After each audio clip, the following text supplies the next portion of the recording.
कंकाल का रहस्य। चौरा गांव के खेतों में इन दिनों खुदाई का काम चल रहा था। असल में इसी गांव से होकर एक अच्छी सड़क गुजरनी थी, इसलिए यहाँ खुदाई शुरू की गई थी। अचानक एक दिन खुदाई करने वाली मशीन से कुछ टकराता है। बाद में जब खोजबीन की जाती है तो वहां से 2 कंकाल मिलते हैं। पुलिस गांव के लोगों से पूछताछ शुरू करती है। आप लोगों को क्या लगता है ये किसके कंकाल हो सकते हैं? अरे साहब, हमें क्या पता ये किसके कंकाल है, आप ही लोग पता लगाइए। हम लोग तो बहुत ज़्यादा डरे हुए हैं। हाँ, हमारी फॉरेंसिक टीम अभी आ रही है। ये बताओ कि इस गांव के रहने वाला कोई जोड़ा गायब तो नहीं ना? क्योंकि शुरुआती जांच में तो ये बात सामने आ रही है कि एक कंकाल किसी पुरुष का है तो एक किसी महिला का। साहब, हमें तो बहुत डर लग रहा है। ऐसे कंकाल मिलने का मतलब गांव के आसपास ही किसी की हत्या हुई है या फिर किसी को जलाकर मार डाला गया है।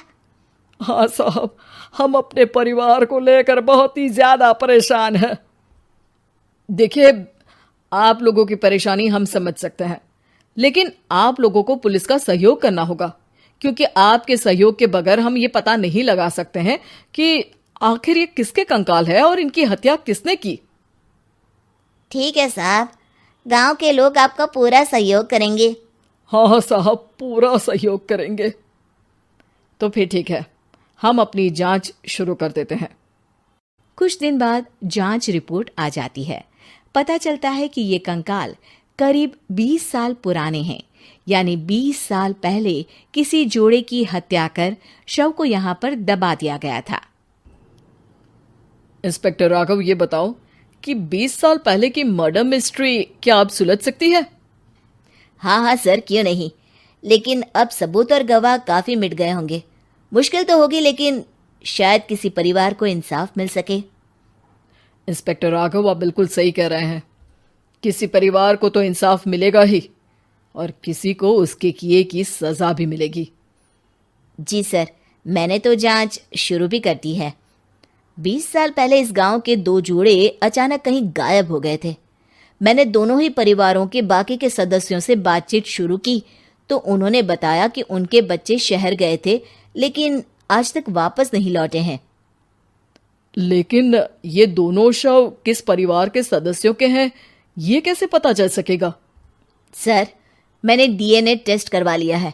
आज शाम तक इसकी रिपोर्ट भी आ जाएगी। अच्छा, ठीक है। उसी शाम को सर, डीएनए रिपोर्ट के मुताबिक ये दोनों ही लाशें चौरा गांव के रहने वाले प्रधान सुल्तान सिंह के बेटे और बहू की है। लेकिन इनकी हत्याएं किसने की है, ये कैसे पता लगेगा? इसी का तो पता लगाने की कोशिश में जुटा हूं सर। आज सुल्तान सिंह से मिलने भी जा रहा हूं। मेरा बेटा और बहू तो मेरे लिए सिर्फ यादों में ही रह गए थे। हमें उनकी लाशें तक नहीं मिल सकी थी। आज 20 साल बाद उनके कंकाल मिले हैं। मैं अब किसके लिए जीऊं?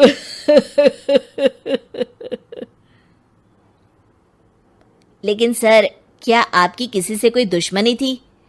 अपने बेटे बहू की हत्या के लिए आप किसे जिम्मेदार मान रहे हैं? अब मैं किसका नाम बोलूं? मेरी तो किसी से दुश्मनी नहीं थी, बस मेरे बेटे बहू को कोई वापस ला पाता।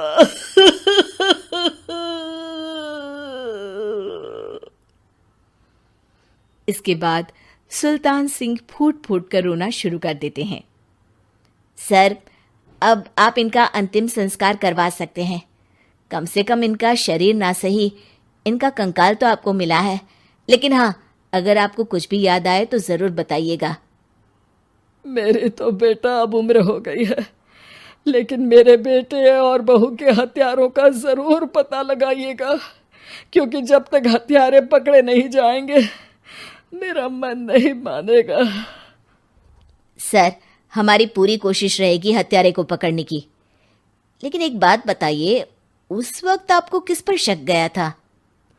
उस वक्त मेरे एक ड्राइवर को पकड़ा गया था, लेकिन सबूतों के अभाव में उसे छोड़ दिया गया था। अच्छा, और ड्राइवर पर कैसे शक हुआ था? क्योंकि उस दिन ड्राइवर छुट्टी पर था। उस समय लेकिन लाश क्यों नहीं मिल सकी थी? उस वक्त पुलिस ने बहुत कोशिश की थी, लेकिन दोनों की डेड बॉडी नहीं मिल सकी थी। ठीक है, हमारी तफ्तीश चल रही है, मैं फिर आऊंगा। इसके बाद इंस्पेक्टर वहां से चला जाता है और सुल्तान सिंह अपने बेटे और बहू की याद में खो जाते हैं। कुछ दिन बाद सुल्तान सर, एक बात बताइए, जब आपके बेटे बहू की हत्या हुई थी, उसी के आसपास आपके ही गांव का रहने वाला एक और जोड़ा उसी वक्त गायब हो गया था ना? हाँ सर, अलका और अभिषेक, वो भी मेरे बच्चों जैसे ही थे। तो फिर वो कहाँ है? उनका भी आज तक पता नहीं चल सका, लेकिन बताते हैं कि कुछ साल पहले अभिषेक को गांव के ही किसी आदमी ने मुंबई में देखा था, लेकिन फिर वो गायब हो गया।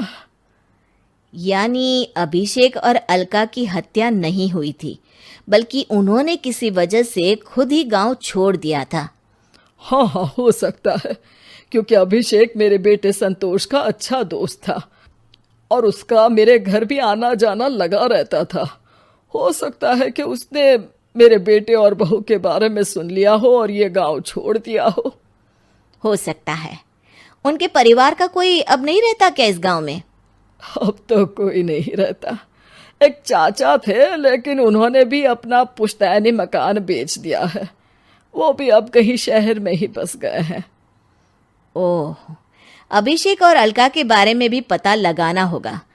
हो सकता है कि वही इस हत्या के बारे में कुछ बता सके। हो तो सकता है, लेकिन वो बेचारे तो खुद ही वक्त के मारे थे, वो क्या बताएंगे। फिर भी सर, जब केस दोबारा खुला है तो जांच तो करनी ही पड़ेगी, और इस बार तो लाशें भी बरामद हुई है। कुछ दिन तक लगातार तफ्तीश चलती रही। एक दिन थाने से सुल्तान सिंह को फोन आता है। हाँ, कौन बोल रहा है? सर, मैं कांस्टेबल तुलाराम बोल रहा हूँ थाने से। आपको थाने आना पड़ेगा। थाने? लेकिन क्यों?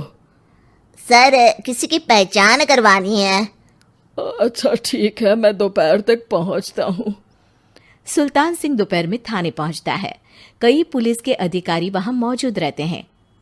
सर, आपके बेटे की हत्या का रहस्य आज शायद सुलझ जाए। अच्छा इंस्पेक्टर राघव, पर वो कैसे? सर, उस आदमी को देखिए, क्या वही अभिषेक है? सुल्तान सिंह की आंखों में हैरानी से आंसू आ जाते हैं। हाँ सर, यही अभिषेक है। ये आपको कहाँ से मिला? सिर्फ अभिषेक ही नहीं, बल्कि इसकी पत्नी अलका भी इसके साथ है। मैडम, जरा अभिषेक की पत्नी को लाइए।